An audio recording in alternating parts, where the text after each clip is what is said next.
जय श्री कृष्ण, जय श्री राम। जी हाँ, एक नए दर्शन के लिए, एक नए यात्रा के लिए, एक नए मनोभाव के लिए मैं माता श्री के साथ फिर से निकल रहा हूँ। और आज हमारा उद्देश्य था लाल किला को विज़िट करना, लेकिन अचानक से एक महानुभाव मिलते हैं जो हमें बताते हैं भाई 200 रुपये में हम दिल्ली के प्रमुख स्थलों का भ्रमण कराएंगे। जी हाँ, वो स्थान थे राजघाट, महात्मा गांधी जी का जो स्थली है वहाँ पे। और दूसरी बात उन्होंने हमको बताया कि वहाँ से हम नए संसद भवन, पुराने संसद भवन, इंदिरा गांधी आवास, उसके बाद हम लोग निकलने वाले थे कुतुब मीनार के लिए, उसके बाद लाल किला, वहाँ से लौटते समय। तो इतनी जगह की यात्रा आप हमारे साथ करेंगे। ये वो हमारी बस है, जिस बस में हम लोग, ये पूरी फुल एसी बस थी। यहाँ पे मात्र 200 रुपये में। सबसे अच्छी बात है, अगर मैं खुद के किराए से जाता तो लगभग 2-2 हज़ार लग जाते मेरे, लेकिन खुद के किराए से जाने से अच्छा मैंने समझा इस बस से चला जाए, क्योंकि कई लोग रहेंगे कि भाव मिलेगा।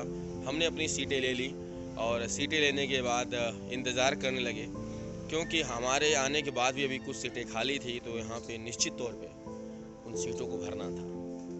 और ये सब चीज़ें देखना भी चाहिए। डायरेक्ट हम उन पहलुओं को नहीं देखते, हम अपनी यात्रा को शुरू कहाँ से करते हैं, कैसे जाते हैं। ये हमारे हैं मिस्टर परफेक्टनेस गाइड सर, जो बताते हैं कि हर जगह जाने से पहले बताते हैं क्या करना है, क्या नहीं करना है, गाड़ी का नंबर क्या है, सब कुछ अवेयर कराते हैं, एक गार्जियन के रूप में अवेयर कराते हैं। लेकिन एक चीज़ और भी है, और ये वो रहा राजघाट। जी हाँ, यह वह स्थान है जहाँ पे सभी की श्रद्धा, सभी के भाव, सभी के सभी के सब कुछ अलंकार झुक जाते हैं। राजघाट महात्मा गांधी की पुण्य स्थली। और यहाँ पे पहुँचने के बाद एक आपको अलग ही अनुभव होगा, एक अलग ही आपको एक अलग सा एक भाव होता है, जिस भाव में आप डूब जाते हो। और उसके बाद सभी लोग बस से उतरते हैं, और बस से उतरने के बाद सभी लोग अपने अपने एक लाइन में लगते हैं। गाइड सर वहाँ पे सबको बुला रहे होते हैं और समझाते हैं भाई देखो कैसे कैसे क्या करना है। और फाइनली देखिए हम लोग इंटर करते हैं। और यहाँ पर बहुत लोग, स्कूली बच्चे बहुत ज़्यादा दिखते हैं। और मुझे अपने स्कूल की याद आती है कि जब मैं अपने बच्चों को लेकर निकलता था किसी टूर के लिए, कुछ इसी तरह की फीलिंग्स वहाँ पे होती थी। जी हाँ, और यहाँ पर ये राजघाट का दृश्य वास्तव में अपने आप में, चूँकि यहाँ पे का जो एक बनावट है, ये स्लोप लेकर मैदान को ऊपर की तरफ ले जाया जाता है, और बीच में महात्मा गांधी की जो स्थली है वह निर्मित की गई है। और जितने लोग आपको वाइट कैप में दिखे थे वो सभी लोग हमारे ही साथ हैं। और ये हम लोगों के लिए एक मतलब बहुत ही सौभाग्य था कि कई बार आप दिल्ली में आते हैं और आप ऐसे स्थलों पे नहीं आ पाते हैं, आप राजघाट पे नहीं आते हैं। सभी लोगों को यहाँ पे अपना चप्पल उतारना होता है, चप्पल जूता उतारना होता है। चप्पल जूता उतारने के बाद हम लोग उस जगह पे जाते हैं। जी हाँ, आप देखने वाले हैं, उस जगह पे जाते हैं जहाँ पे हमको महात्मा गांधी के उस स्थल का दर्शन होगा जहाँ पे कुछ दिन पहले आपने देखा होगा G20 शिखर सम्मेलन में, हे राम, यही वह अमर ज्योति है महात्मा गांधी की, उनके विचारों की, उनके कर्तव्यों की। यह सजी हुई पुष्पों से, ये देखिए चारों तरफ संगमरमर का यह एक स्तंभ है आपका, जो कि आपका आयताकार स्तंभ है, जहाँ सत्य, अहिंसा और धर्म का पग पग लगता फेरा, वह भारत देश है मेरा।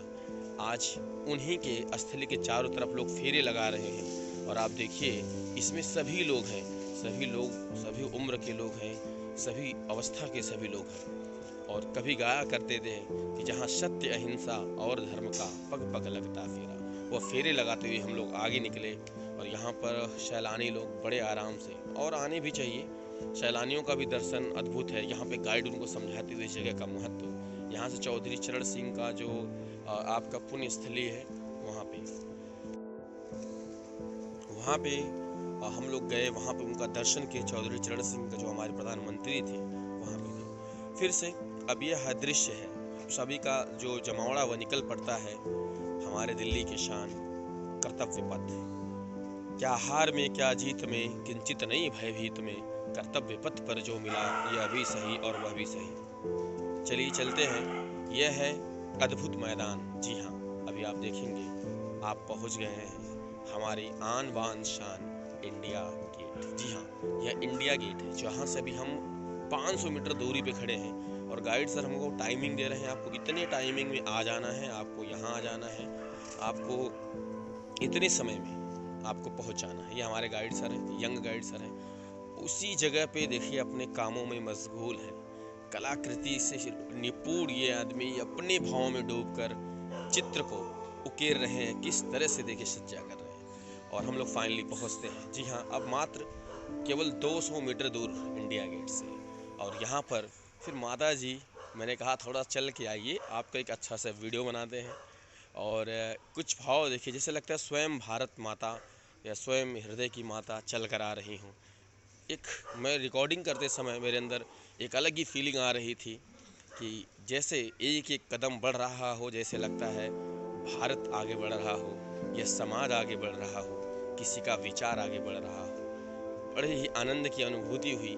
इंडिया गेट के हर एक पहलू को देखा गया, हर एक पहलू को सजाया गया। आप ही देखिए किस तरह से नक्काशियाँ हैं, किस तरह से इसकी सजीवता आज तक भी जिंदा है और किस तरह से चीज़ें अपने आप में एक सुदृढ़ कला को बताती हैं। जी हाँ, यही सारी चीज़ें हैं जो इंडिया गेट को बहुत ही महान बनाती हैं। मैंने थोड़ा ऊपर भी दिखाया, आप ऊपर इंडिया देख सकते हो। और इनके पत्थर ऐसे नहीं है, जब आप इनके पत्थरों को बहुत नज़दीक जाएंगे तो आप देखेंगे इनके पत्थरों पे कुछ न कुछ लिखा गया है। और यह इसकी सबसे बड़ी विशेषता है, इनके पत्थरों पे कहीं न कहीं कुछ न कुछ लिखा गया है। ये सबसे बड़ी विशेषता है। और हम कभी कोई कुछ पूछता समझाता तो मैं भी उसको समझाता बताता और उस समझ के साथ हम लोग आगे बढ़ते हैं। चारों तरफ से जब आप इसका दर्शन करेंगे, हर तरफ से आपको नया लगेगा, हर तरफ से आपको अविश्वसनीय लगेगा, हर तरफ से आपका आन बान शान बनेगा।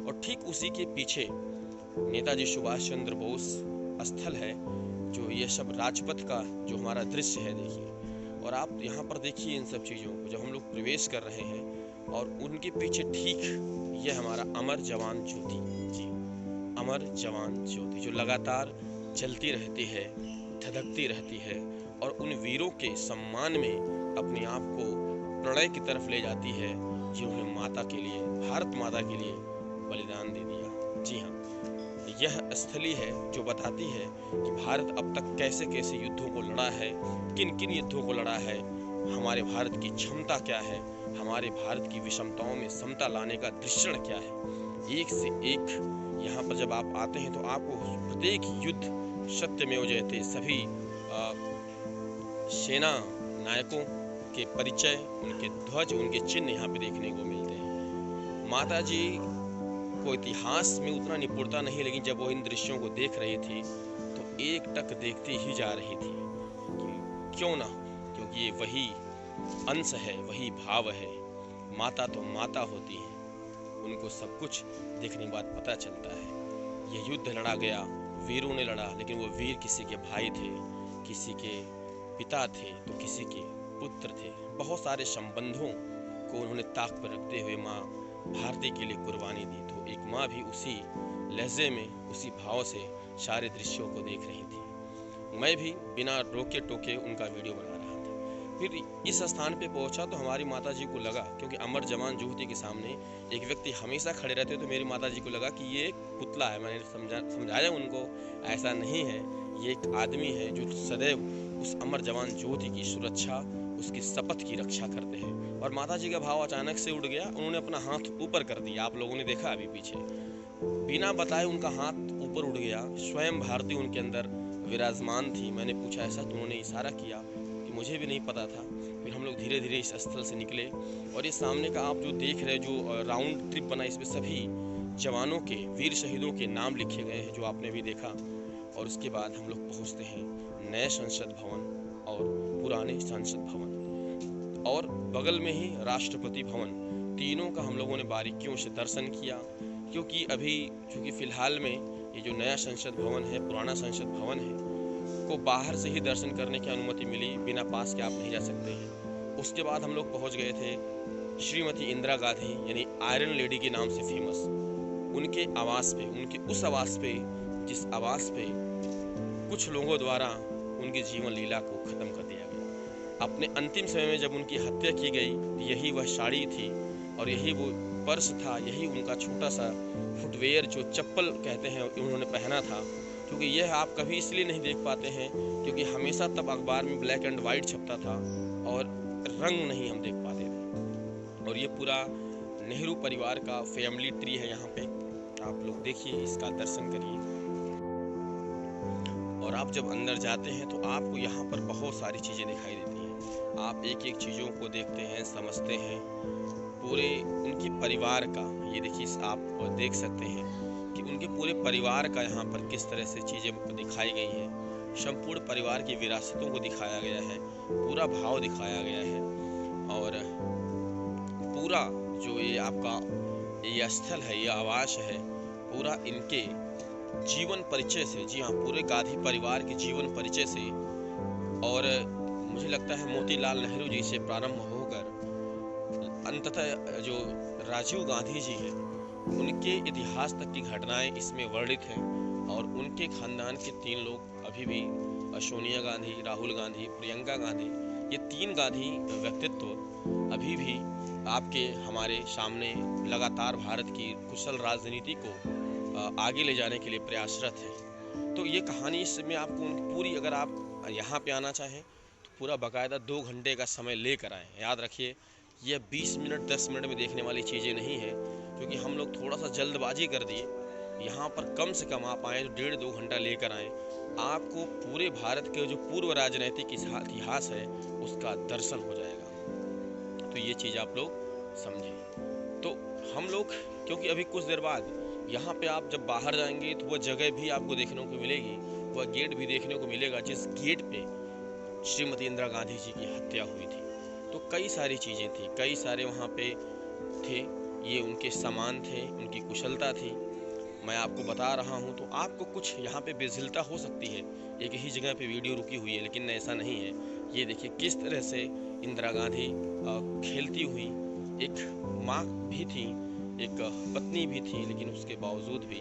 और उसके बाद हम लोग पहुँचे भाई कुतुब मीनार। अब कुतुब मीनार ये देखिए, मैं दिखा रहा था अभी आपको कुछ देर पहले, यहाँ पे विदेशी पर्यटकों के लिए 650 और हमारे लिए 350। फिर हम लोग कुतुब मीनार में एंट्री लेते हैं। यहाँ पे आपको बायो सिक्योरिटी चेकअप के साथ आपको एंट्री मिलती है। यहाँ पे कुछ नवनिर्माण स्थलियाँ हैं, कुछ पुरातत्व, आपकी जो पुरानी स्थलीय जो निर्माण कला है वो भी आपको देखने को मिलती है। और यहाँ पर देखिए कुछ खंडहर अभी भी हैं जो यहाँ की बातों को, भूतपूर्व की बातों को बताते हैं। और ये वह विहंगम दृश्य कुतुब मीनार का। आपके लिए एक प्रश्न है, क्या यह पूरा स्तंभ किसी एक ने बनवाया था, या हर एक स्तंभ को, जितने भी आप यहाँ पे कड़ियाँ देख रहे हैं, क्या इसको अलग अलग लोगों ने बनवाया था? यह आपके लिए एक प्रश्न रहेगा कि किस स्तंभ को किस कला में, क्या एक राजा के बस में यह था और कुतुब मीनार बनवाया गया तो क्यों बनवाया गया? अगर इसको बनाने के पीछे वजह क्या रही होगी, कुतुब मीनार बनाने का मकसद क्यों रहा होगा, और यह कुतुब मीनार इतना लंबा बनता क्यों चला गया? तो ये सब तमाम प्रश्न हैं। जब आप कुतुब मीनार घूमने आएँ तो कुतुब मीनार का इतिहास ज़रूर पढ़ के आएँ कि क्या किसी एक वंशज, किसी एक राजा, किसी एक महाराजा ने इसको बनवाया। तो इस तरह से ये हमारी यात्रा कुतुब मीनार ही तक सीमित हो पाती है, क्योंकि शाम के 6:30 बज चुके होते हैं और हम लोग यहाँ से सीधे अपने घर के निकलते हैं। अब लाल किला और चिड़ियाघर जैसे दृश्यों को देखने के लिए हम लोग अगली बार प्रोग्राम बनाएंगे, अगली बार जाएंगे। ये कुछ आपके पास छायाचित्र, फोटो जिनको लिया गया था, जिसको आप देख सकते हैं, समझ सकते हैं। यह एक अपने आप में अद्भुत है। चलिए, जय हिंद, सुभाष चंद्र बोस जी। और क्या सम्मान मिला है सुभाष चंद्र बोस को, और ये सम्मान बहुत पहले से ही मिलना चाहिए था, जो नहीं मिल पाया, क्योंकि शायद गांधी परिवार और गांधी विचारधारा से ताल्लुकात नहीं थी, इस वजह से उनको यह सम्मान। वसुधैव कुटुंबकम, पूरा विश्व हमारा परिवार है। सर्वे भवन्तु सुखिनः, सर्वे सन्तु निरामयाः, सर्वे भद्राणि पश्यन्तु मा कश्चित्